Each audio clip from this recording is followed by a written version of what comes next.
Star plus पर telecast होने वाला बेहद इंटरेस्टिंग शो ये है चाहते की कहानी में आज रात क्या होने वाला है। चलिए आपको बताते हैं कि आखिर कौन है वो नई एंट्री जो शो में प्रिशा की जान के दुश्मन बनकर आई है। आज रात के एपिसोड की शुरुआत होगी युवराज से, जो अपने रूम में बैठा ये सोच रहा होगा कि अब मुझे जल्द से जल्द यहाँ से निकलना होगा, वरना होटल वाले मेरे से बर्तन भी मचवा लेंगे और साला मेरे पास तो पैसा तक नहीं है। वो जैसे ही बाहर की ओर जा ही रहा होगा तभी युवराज और प्रिशा का यहाँ पर फेस ऑफ होते होते रह जाएगा। प्रिशा युवराज के दूसरी तरफ खड़ी होगी और युवराज भी प्रिशा को देख नहीं पाएगा, क्योंकि प्रिशा अपनी टेंशन में होगी, रुद्रा को फ़ोन लगा रही होगी। तो युवराज होटल के मैनेजर से बात कर रहा होगा और वो पूछेगा कि क्या मेरे साथ जो मैडम आई थी उन्होंने बिल पेमेंट किया है या नहीं। तो होटल मैनेजर युवराज को कहता है कि नहीं नहीं, वो मैम तो चेकआउट करके चली गई हैं और उन्होंने कोई बिल पे नहीं किया है। सारे बिल और सारी पेमेंट आपको ही क्लियर करनी होगी।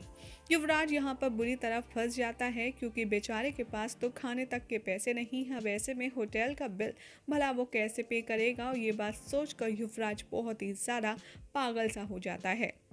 बीच में आप देखेंगे कि प्रिशा कॉल करती है अपने घर शारदा को, लेकिन शारदा उसका फ़ोन नहीं उठाती, क्योंकि यहाँ शारदा यानी कि प्रिशा की सास तो उसकी माँ के साथ मिलकर रुद्र और प्रिशा के लिए लड्डू बना रही होती है मोतीचूर के। दोनों समधने आपस में बातचीत करती आती है नज़र, जहाँ पर प्रिशा की माँ उसकी सास शारदा को बताती है कि प्रिशा को लड्डू बहुत पसंद है, और बड़ी ही प्यार भरे अंदाज से इन दोनों की बातें होती हैं। जैसे ही दोनों बड़ी ही हंसी खुशी सास और बहू की माँ मिलकर लड्डू बना रही होती हैं, वहाँ पर अहाना और मिश्का जाते हैं और ताना मारने लगते हैं प्रिशा की माँ को, और कहती हैं कि अरे आप बिन बुलाए फिर आ गई, आपको थोड़ा बहुत भी नहीं लगता कि आप मुंह उठा करके रोज़ रोज़ चली आती हैं। यहाँ पर प्रिशा की माँ अहाना और मिश्का को बड़ा ही करारा जवाब देगी, साथ में कहेगी कि बेटा अगर तुम्हारी माँ आज जिंदा होती तो वो भी यहाँ आती तुमसे मिलने, लेकिन पहली बात तो मैं यहाँ अपनी बेटी के घर आई हूँ, दूसरी बात मुझे शारदा जी ने इन्वाइट किया है, तो इसलिए तुम कुछ ना बोलो तो ही अच्छा है।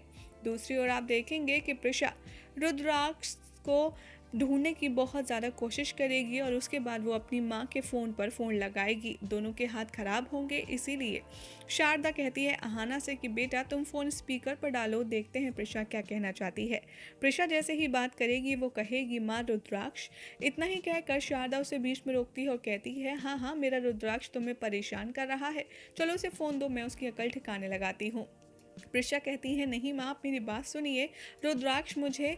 इतना ही कहकर फिर से शारदा बीच में बोल पड़ती है और कहती है हाँ वो बहुत ज़्यादा शरारती है, तुम्हें परेशान कर रहा है, लाओ उसे फ़ोन दो, मैं उसकी अच्छे से डांट लगाती हूँ। यहाँ शारदा को रोकती है प्रिशा और कहती है माँ एक मिनट आप सुन तो लीजिए, मैं कहना क्या चाह रही हूँ। क्या वहाँ पर रुद्राक्ष आया है? ये बात सुनकर हर कोई काफ़ी ज़्यादा शॉक्ड हो जाता है और उससे पूछा जाता है कि नहीं, यहाँ क्यों आएगा, वो तो तुम्हारे साथ है ना, यहाँ पर भला रुद्राक्ष क्यों आएगा। यहाँ पर प्रिशा बताती है अपने घर वालों के कि दरअसल माँ रुद्राक्ष ने होटल से चेकआउट भी कर लिया है और वो दिल्ली के लिए निकल गया है, और मुझे यहाँ पर वो कहीं भी मिल नहीं रहा है, तो मुझे लगा कि वो दिल्ली अब तक घर पहुँच चुका होगा। यहाँ पर अहाना और मिश्का आपस में डिस्कस करती हैं और वो सोचती हैं कि कहीं ये कारनामा युवराज का तो नहीं, क्योंकि उसने कल रात हमसे फ़ोन करके पूछा था कि प्रिशा और रुद्राक्ष हनीमून के लिए कहाँ गए हैं। इतना ही कहकर प्रिशा फ़ोन काटती है और कहती है कि चलिए मैं कुछ पता चलता है तो आपको बताती हूँ, और अगर आप लोगों को कुछ भी इन्फॉर्मेशन मिले तो मुझे ज़रूर बताइएगा। ये कहकर प्रिशा फ़ोन रख देती है। दूसरी ओर आप देखेंगे कि प्रिशा युवराज की टेंशन में होटल मैनेजर के पास जाती है और कहती है कि मुझे कल रात की CCTV फुटेज दिखाइए, मुझे देखना है कि मेरे पति लास्ट टाइम किसके साथ थे। यहाँ पर मैनेजर प्रिशा से कहता है आई एम सॉरी मैम, हमारे यहाँ के कैमरे चलते नहीं हैं।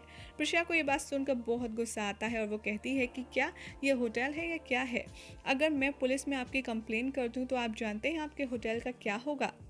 इतना ही नहीं, मैनेजर को प्रिशा काफ़ी ज़्यादा खरी खोटी सुनाती है। तभी मैनेजर कहता है कि I am really very sorry ma'am, मैं भूल गया कि रुद्राक्ष सर आपके लिए एक लेटर छोड़ कर गए हैं। और फिर प्रिशा मैनेजर को फिर सुनाती है और कहती है इतनी देर से आपको याद नहीं आया, जब मैं आपसे रुद्राक्ष के बारे में पूछे जा रही हूँ। तब फाइनली प्रिशा के हाथ में आता है रुद्राक्ष का लेटर, जिसमें रुद्राक्ष ने लिखा होता है I am really sorry Prisha, मैं कुछ इमरजेंसी काम से निकल गया हूँ, तुम्हें बताना भूल गया। I am really very sorry, पर कुछ ऐसा सरप्राइज़ है जो मैं तुम्हें घर पर दूंगा और इस सरप्राइज़ के बाद तुम्हारी पूरी ज़िंदगी बदल कर रख जाएगी। ये सरप्राइज़ तुम्हारी पूरी लाइफ बदल देगा। मैं तुम्हारी टिकट करवा रहा हूँ, तुम जल्दी से घर पहुँचो, मिलते हैं दिल्ली में। जैसे ही प्रिशा ये लेटर पढ़ती है वो थोड़ा रिलैक्स हो जाती है कि थैंक गॉड कम से कम रुद्राक्ष ठीक तो है।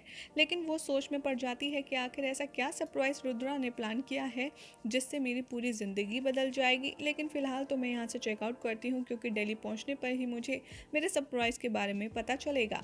वो सोचती है कि इससे पहले मैं माँ को बता देती हूँ कॉल करके कि रुद्राक्ष के बारे में मुझे इन्फॉर्मेशन मिल गई है। वो कॉल करती है एक बार फिर शारदा को। इस बीच में बलराज, अहाना, शारदा, प्रिशा की माँ, सब लोग प्रिशा और रुद्र के लिए परेशान हो रहे होते हैं। और जैसे ही प्रिशा कॉल करती है, शारदा स्पीकर पर फ़ोन डालती है जहाँ पर प्रिशा घर वालों को बताती है कि माँ, मुझे रुद्राक्ष का पता चल गया है, वो दिल्ली के लिए निकल गया है और उसने मेरे लिए टिकट भी छोड़ा है और एक लेटर भी छोड़ा है। मैं आकर आपको सब कुछ बताती हूँ और वो मुझे आकर सब बताएगा कि उसने मेरे लिए कौन सा सरप्राइज़ प्लान किया है।